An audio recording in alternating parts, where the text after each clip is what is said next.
All right, welcome to Physio Podcast 101. We're located in R13, FONTYS Physiotherapy building. My guests are Doris from Slovakia and Just or Patrick from Latvia. Today we're going to be talking about the awareness of education here at FONTYS. And so let's dive right in. I have a question for you both. I have a question about the bachelor's program and how you're doing so far. So why don't you start? Okay, so this is week 7. Week 7, more than a month done, and I feel like more or less you get a good grasp of how the program looks like here, which is very different from typical universities.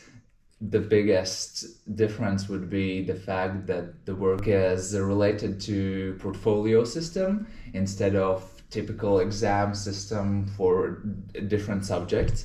But in a couple of weeks, maybe a bit more, we will be done with module 1. I feel for me personally that will be the first real moment when I feel, okay, the first module out of 4 is over. I know how this works. I can do it. And then it's just making yourself better and better every day. All right. Yeah. How does for you? For me, the first 4 weeks were really tough because I didn't understand how the portfolio works, and I did some things, but it just went wrong, and I couldn't use them for my portfolio in the end. So it took me a long time and a big part of the whole module to just understand what I'm supposed to do in order to meet and complete the module.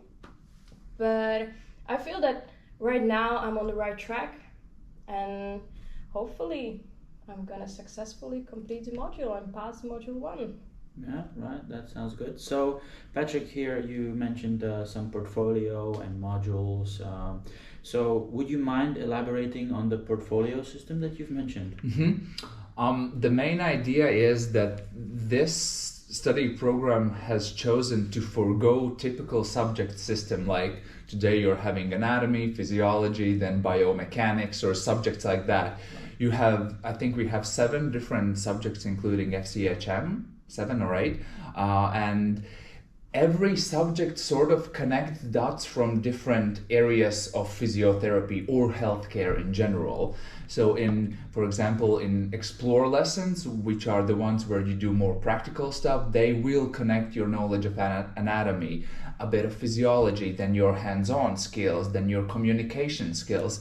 So this is the one of the things that is very different from other universities. And then the portfolio comes in a form that whatever you have learned, you have to sort of summarize it in either a document or a video or picture collage or a podcast or an interview, and then put it on the portfolio and get somebody to validate it, so get a feedback which would say, okay, this is sufficient enough, and I understand that you have learned, let's say, the basics of anatomy or the basics of communication skill between physiotherapist and patient. So no exams, but your exam almost is every week getting a valid feedback, because not everything you do counts. You can create a great summary and the feedback is, it looks good. It's not what we were looking for. You kind of don't prove that you have learned what we were hoping for. So you have to redo it. So it's almost up to you how many exams you take. You either work hard and get it done with the as few tries as possible, or you just put it off, and then kind of ruin your study process yourself. All right. Yeah. Well, I think that was a very wide true answer, but yeah, I very much like it. Everything that you said I can kind of agree with, and I agree with especially the system that is here, the portfolios and how people manage to take it. But now, from your answer, I would like to move to Doris. And how do you view the portfolios? And do you like it? Do you not like it? Because for me and for you, you're from Slovakia, I'm from Czech Republic. Our education systems are very much the same. In our schools, usually we have, books and massive amounts of just study material that we have to absorb, and then we have to take a test. So how do you, from going from this system, coming into portfolios and gaining feedback, how do you view it? Do you like it? Do you not? For me, it's very hard to adapt to this new system because, I'd rather take an exam and it's just once in a time, in the end of the module, I have exam, I pass, I do not pass, and it's very clear for me if it would work like this. But working on portfolio really requires you to use your critical thinking, to be creative. It's a whole big creative process behind the portfolio. You need to have variety in your evidence. You need to think of what you're gonna do in order to complete the module. And this really needs, for this you need to really dig deep and get a deep understanding of the whole topic and what you're learning. So I think that it is an efficient way, but I'm not used to it, and it's still sometimes hard for me to adapt to the new system. All right, thank you very much. That sounds very, very good, and I agree with everything you said. Patrick, you mentioned feedback. So feedback is something that a peer-to-peer, which is pretty much the basics of how this school works, we are learning from each other. How big, or how important is feedback towards your portfolio and to aim at the success criteria? Well, to make this short as possible, no feedback, no portfolio. So you can work on whatever you want to. If you don't have feedback, it just doesn't count. That's how the system is built. And so it is super important, very important, and you have to mix the feedback between different peers, different teachers, different experts to have a variety there. So it's not just your mom telling you that you're doing a great job on every subject.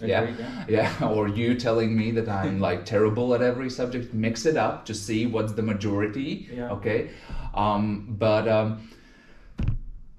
feedback in this way, I feel like it can help other people learn themselves. For example, if I'm giving feedback on something you did, I have to read through what you did, I have to understand it, and then if the feedback especially is not good, I have to reason it, why it's not good.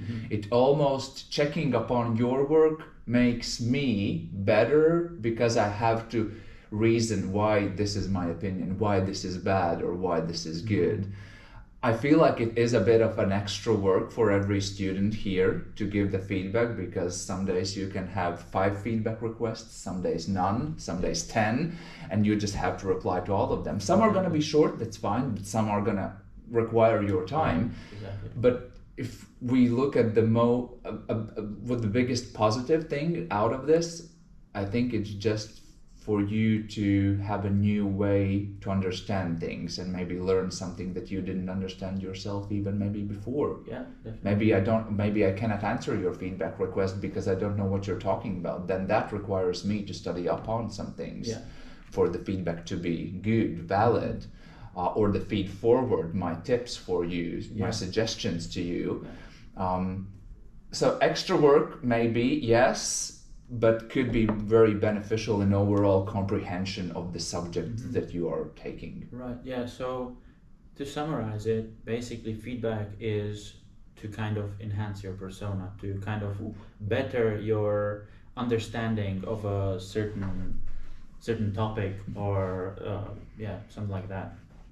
Would you agree with that?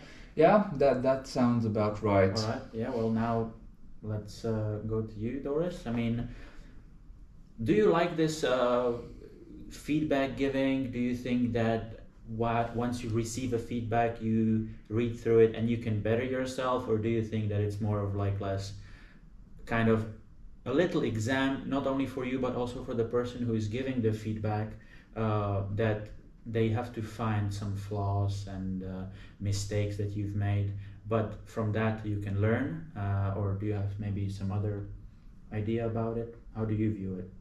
So, as already mentioned, feedback is really crucial in this program for our portfolio.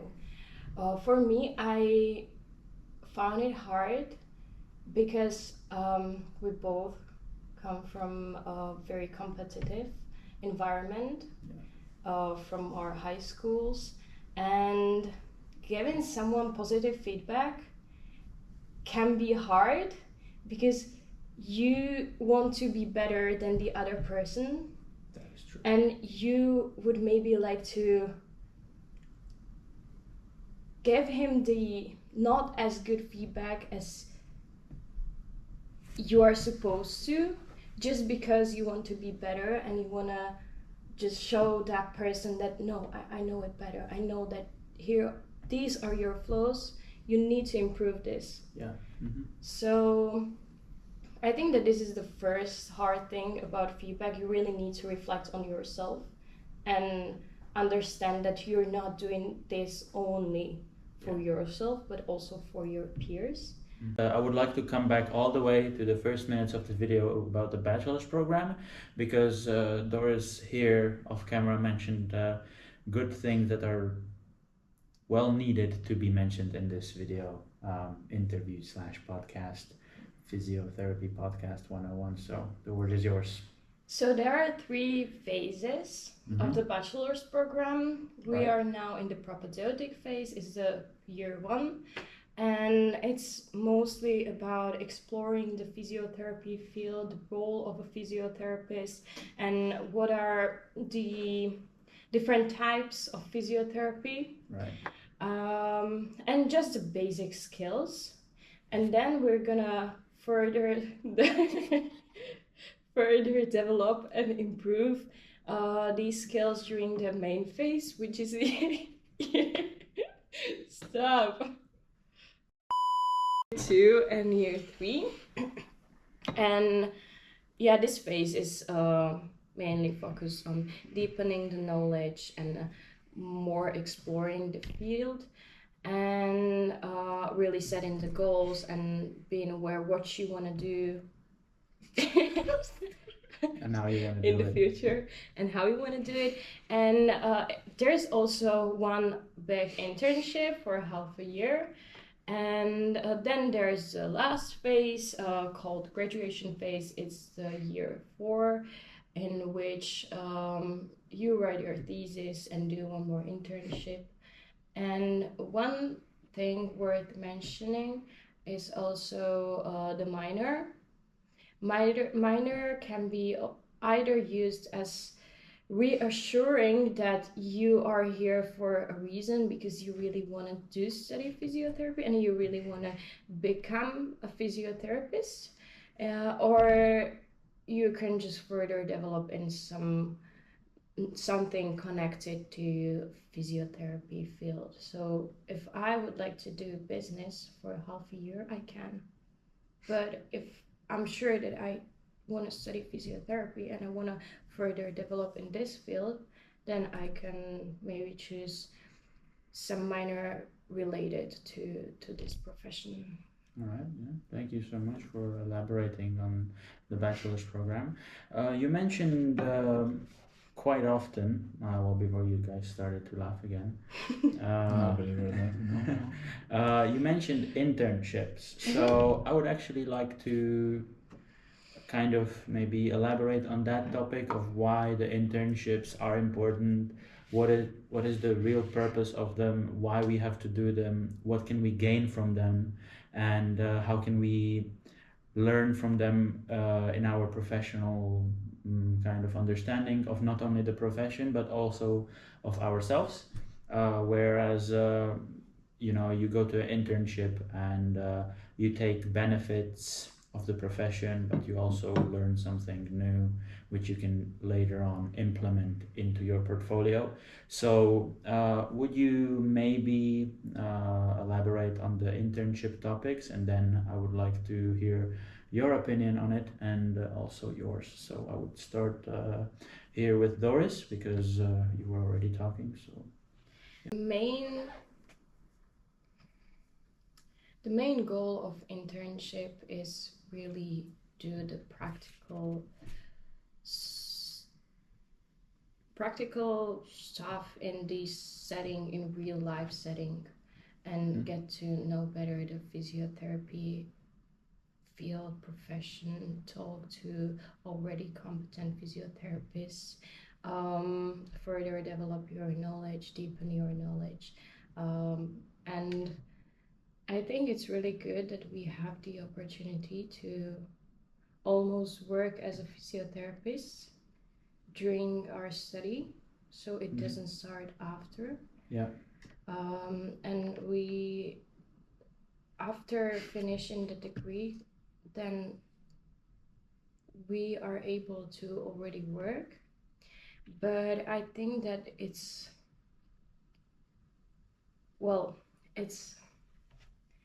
a pity that in the school there are not enough opportunities for internships for international students. Understood. Yeah. So I see this as a big issue, because I can go home during the break and do my internship, but it's not break anymore.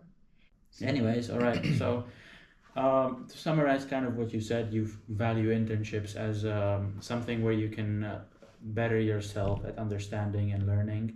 You take it as a real life experience where you kind of step into the environment which you're going to be working at once you finish this school, once you finish the graduation phase, which is the year 4, which we have talked about, where you write your thesis, go in depth of the subject and everything. So that's also how I view it,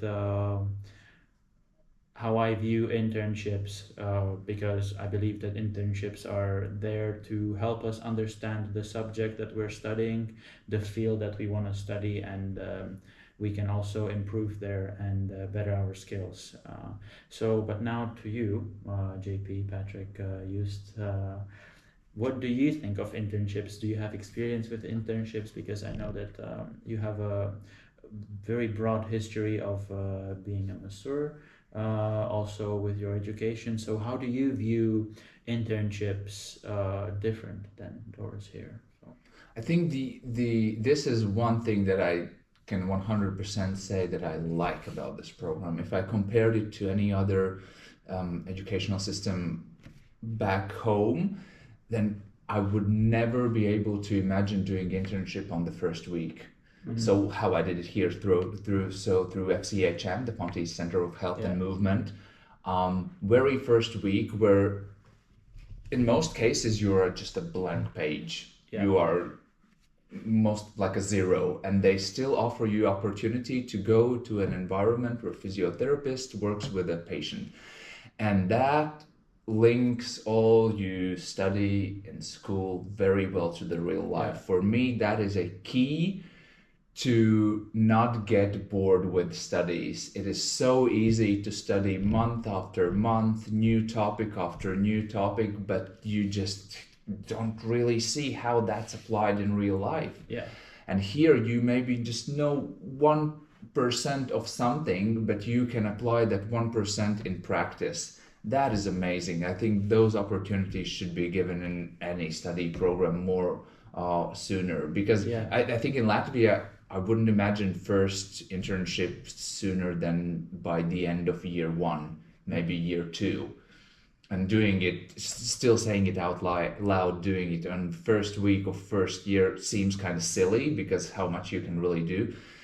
Then just observe, maybe first week just observe, but you know how it looks in real life. Yeah. So for people, and I think for physiotherapists, you have to be the one who enjoys the practical part. Definitely. You cannot just be a bookworm. It's not ever gonna work. Yeah. So you should enjoy the practical part, and they give you the practical part from the very first day. It's great. Yeah. Thank you. Thank you for mentioning what FCHM stands for, because I didn't know it till this moment. FONTYS, Ta-da! health and movement. Yeah, I didn't know as Yeah. well. So we have covered almost everything. We have covered the modules of how they work, what they consist of. We covered portfolios on how they work, how they relate to modules, how many modules there are in a portfolio, what you're supposed to do in a portfolio. We've mentioned that feedback is one of the biggest things that we as peers and students can gain from our friends, family, whoever. We have also mentioned some internships and got the understanding of what a FCHM means. So